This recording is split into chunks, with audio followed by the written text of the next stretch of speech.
matiti bandeke na likolo bakolela ye bandeke na likolo bakobanza ye soki zamba tende to soki wapi ye zamba o zamba zamba ye. Merci beaucoup.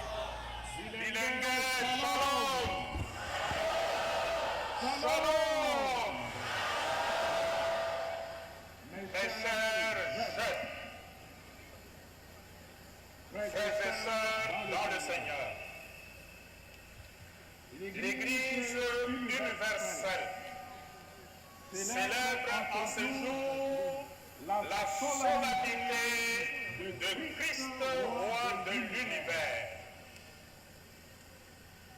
Comme vous le savez, cette grande fête marque la fin d'une année liturgique dans l'Église. Aujourd'hui, nous clôturons une année liturgique.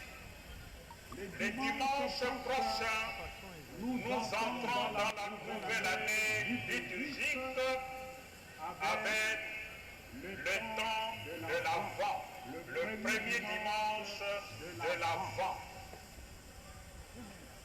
C'est aussi la journée du rassemblement de jeunes autour de leur pasteur.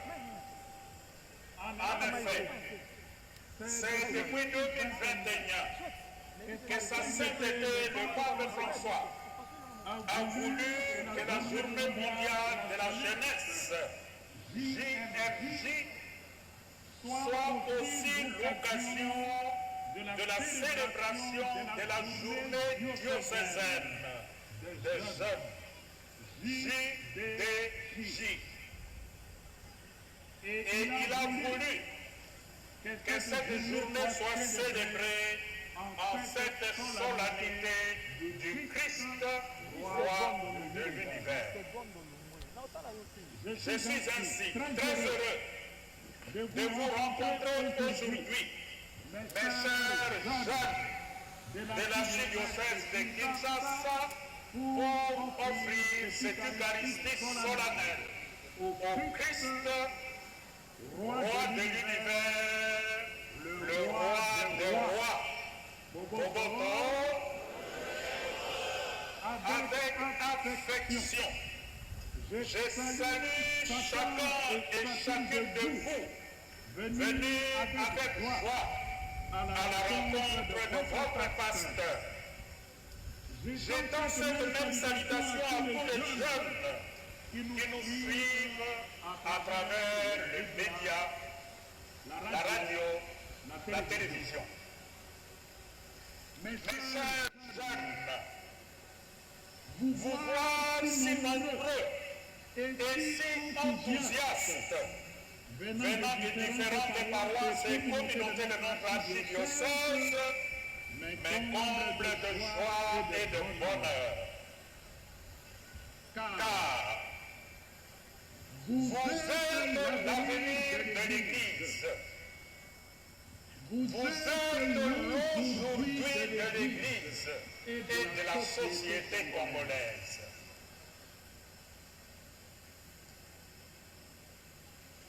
Et c'est à la suite de Jésus-Christ qui vit en vous et qui est éternellement jeune que l'Église et la société congolaise peuvent compter sur votre dynamisme pour un avenir radieux pour notre Église et pour notre pays.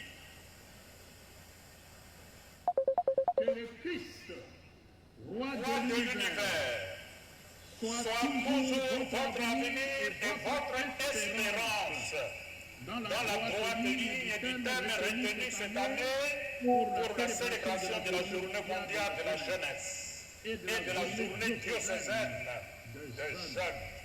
Et le thème c'est ceux qui mettent leur espérance dans le Seigneur marchent sans se fatiguer. Confère d'Isaïe 40, 31.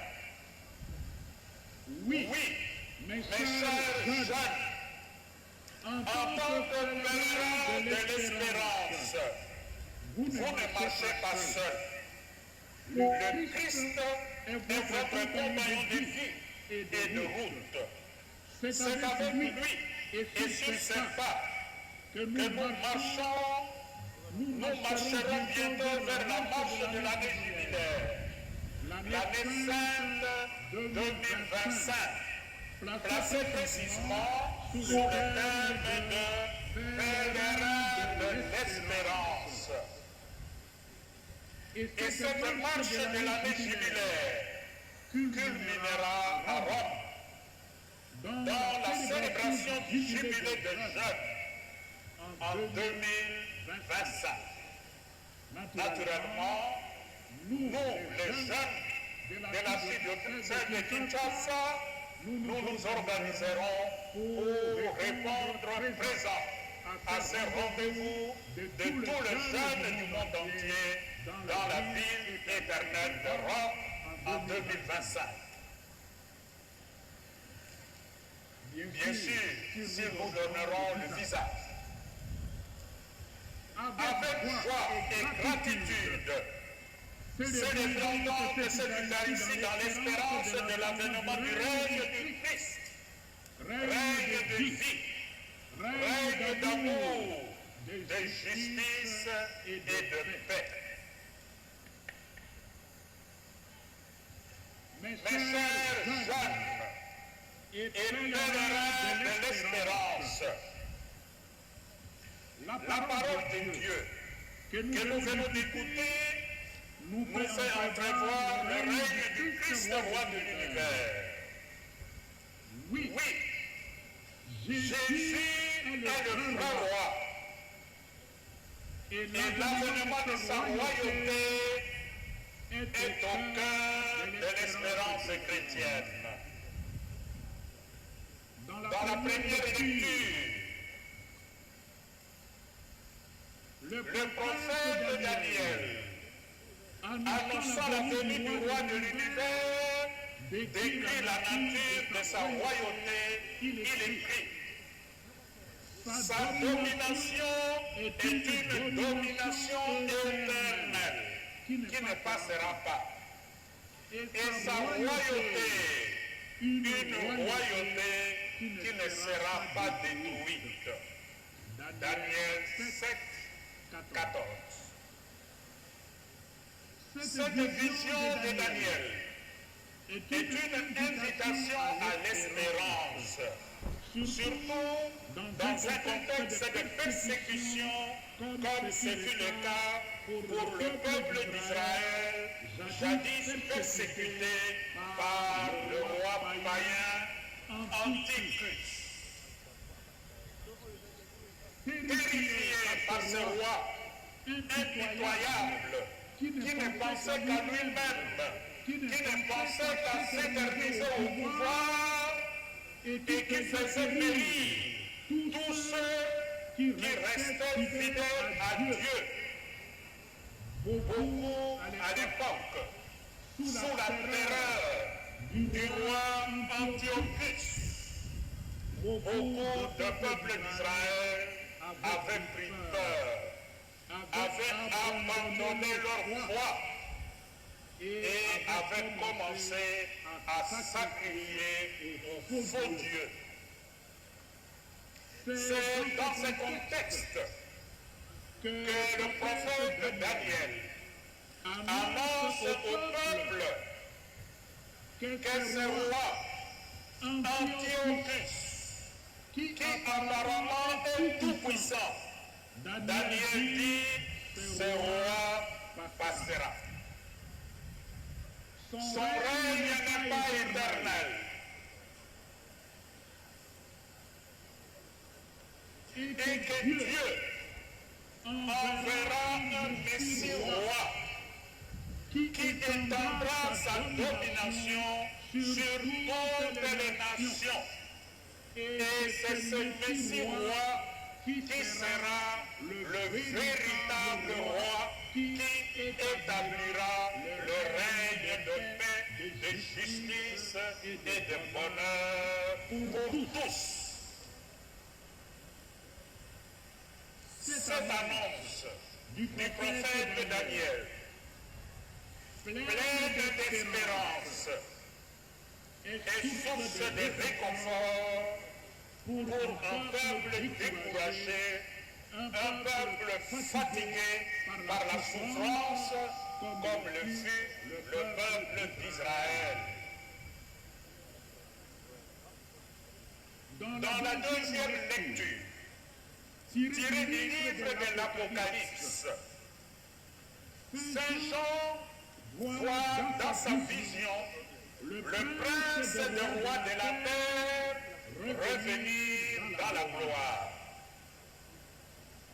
L'apôtre entend le Seigneur de l'univers déclarer: moi, je suis l'alpha et l'oméga, celui qui est, qui était et qui vient, le souverain de l'univers.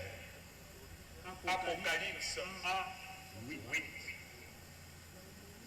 Tout comme le prophète Daniel, Saint Jean dans l'Apocalypse convie à l'espérance l'Église naissante qui était persécutée par des empereurs romains. En particulier, après l'incendie de la ville de Rome, par le roi lui-même, par l'empereur lui-même, l'empereur Néron, qui est considéré comme le plus sanguinaire de tous les empereurs romains. Lui-même incendie la ville de Rome et il accuse les chrétiens d'avoir mis le feu à la ville éternelle. Ainsi, le premier chrétien à l'époque de l'empereur Néron était systématiquement traqué, accusé, sommé d'être la cause de tous les malheurs de la ville de Rome. Les chrétiens étaient sommés de renier leur foi et adorer l'empereur. S'il voulait avoir la vie sauve, il devait donc renoncer à confesser le nom de Jésus-Christ. Mais Saint Jean, dans l'Apocalypse, montre aux fidèles que Dieu seul est le véritable roi de l'univers. Et la victoire appartient à son Christ, pas au faux roi, pas au roi de la terre, parce que le règne n'est jamais un règne éternel. Le vrai roi qui nous apporte la victoire définitive, le vrai roi qui nous apporte la paix, la sécurité, le bonheur éternel s'appelle le Christ. Et il n'y en a pas deux. Boboto, dans l'évangile de ce dimanche,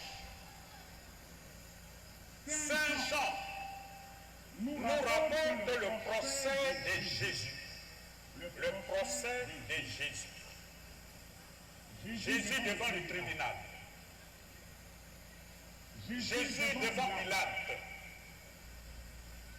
Jésus, le Fils de Dieu, qui n'a jamais commis un péché, est traduit en justice devant l'empereur romain, devant son procureur, qui s'appelait Pilate. Au fil de l'interrogatoire et par ses réponses à Pilate, Jésus nous révèle que sa royauté est différente de celle des rois de la terre. En effet, Jésus déclare: Ma royauté n'est pas de ce monde. Moi, je suis né. Je suis venu dans le monde pour ceci. Rendre témoignage à la vérité. C'est pour cela que je suis venu dans le monde. Je ne suis pas venu pour prendre un pouvoir terrestre. Le pouvoir terrestre ne m'intéresse pas. Les honneurs du monde, les avantages liés au pouvoir du monde ne m'intéressent pas. Je suis venu, je suis envoyé par le Père pour rendre témoignage à la vérité. Jean 18, 37. Et comme vous le savez, la vérité s'oppose au mensonge. Entre la vérité et le mensonge, il n'y a pas de communion. La vérité repousse le mensonge et le mensonge a horreur de la vérité. Dieu est vérité. Et il ne nous trompe pas. Il réalise toujours ses promesses. Voilà pourquoi l'espérance en Dieu ne déçoit jamais. Romains 5, 5.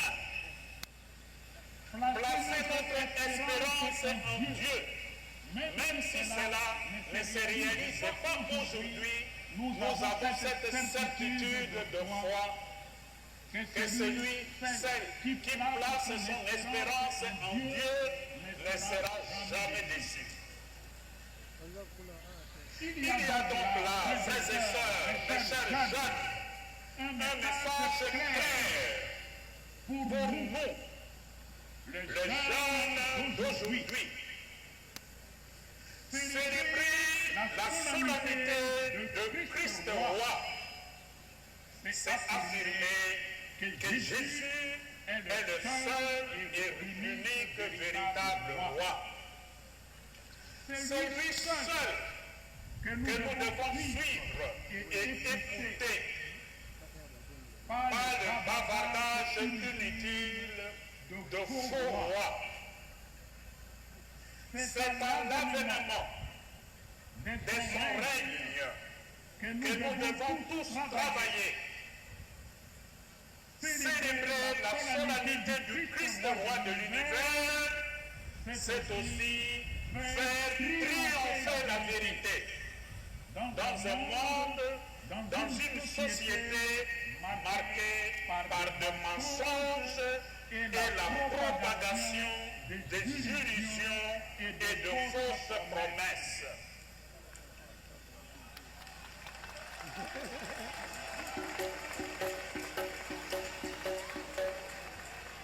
Enfin, pour vous, mes chers jeunes, célébrer Christ roi, c'est s'ouvrir à l'espérance en un monde meilleur et en un avenir radieux.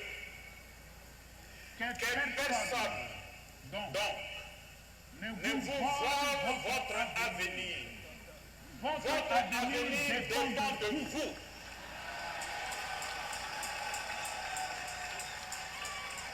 Ne laissez à personne détruire et anéantir votre espérance d'un avenir meilleur. Malheureusement, avoir la réalité que vous vivez aujourd'hui, mes chers jeunes, la réalité de la jeunesse dans notre pays, dans notre ville de Kinshasa, tout porte à croire que la jeunesse congolaise en général équinoise en particulier est sacrifiée. L'intérêt de la jeunesse est devenu le cadet de soucis de ceux qui sont censés assurer sa promotion et son avenir. En effet, comment comprendre que l'on passe du temps et que l'on dépense de l'énergie à parler de l'opportunité ou pas du changement ou de la révision de la Constitution?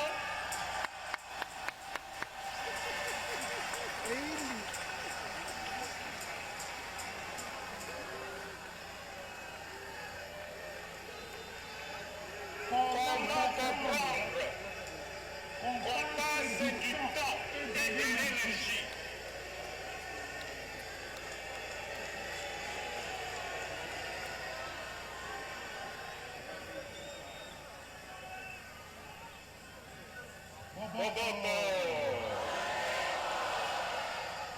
Je disais, comment dans un pays passer autant de temps et d'énergie et même dépenser de l'argent à parler de changement constitutionnel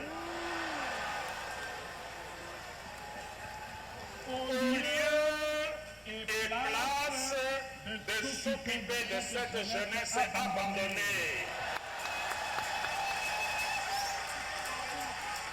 et de se soucier d'elle et de son avenir par des actions et des initiatives concrètes bien réfléchies et planifiées. Au lieu de ça, on nous parle de changement constitutionnel. Est-ce que c'est le changement constitutionnel qui va nous donner un avenir après la fin de nos études? Qui va nous donner du travail à la fin de nos études? Qui va nous permettre de quitter Massina et arriver à Gomé à temps, sans embouteillage et à Kinshasa?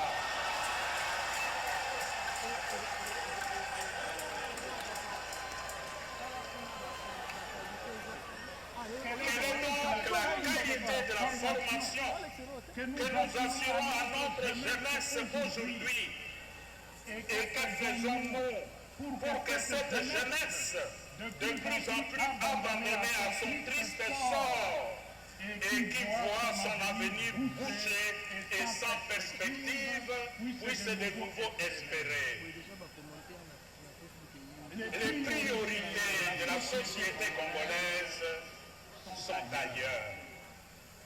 Tout ce temps qu'on perd, toute cette énergie autour de changement constitutionnel n'est qu'une distraction.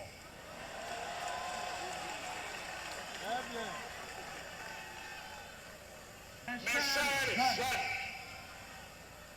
je vous exhorte à tourner vos regards vers le Christ, le roi de l'univers. Lui seul est votre espérance. Oui, ceux qui mettent leur espérance dans le Seigneur marchent sans se fatiguer. Ne vous laissez donc pas tromper. Ne cédez pas aux fausses promesses, ni aux marchands des illusions. Suivez plutôt le Christ, votre espérance, ce roi de l'amour qui détruit la haine et la violence, ce roi de la vérité qui repousse le mensonge, la corruption et la tricherie, ce roi de la justice et de la paix qui réconcilie les cœurs au lieu de les diviser. Ce roi qui rassemble les enfants de Dieu au lieu de les diviser. Mes chers jeunes, alors que l'année jubilaire, l'année sainte 2025 va bientôt s'ouvrir, je vous exhorte à saisir cette opportunité pour changer le cours de votre vie par le renouvellement de votre être intérieur et par la vraie conversion des cœurs. Soyez des pèlerins de l'espérance dans un monde marqué par le désespoir et les antivaleurs. Même si le futur, l'avenir, apparaît sombre aujourd'hui, l'espérance vous convie à ne pas céder à la tentation du défaitisme et de la résignation. Comme l'a dit le pape François, vous êtes le présent et l'heure de l'Église. Cette terre, notre patrie, vous appartient. Le Congo, c'est votre pays. Si vous vous découragez, personne d'autre n'en prendra soin mieux que vous. N'oubliez pas que tout pouvoir terrestre a un début et une fin.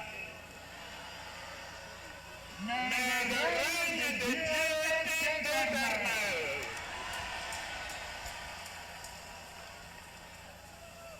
Que le Christ Jésus, le roi de l'univers, soit votre véritable roi et Seigneur. Que le Christ roi de l'univers, soit le maître de vos cœurs et vous inspire constamment les sentiments de justice, de paix et d'amour. Qu'il affermisse vos pas et ravive votre espérance.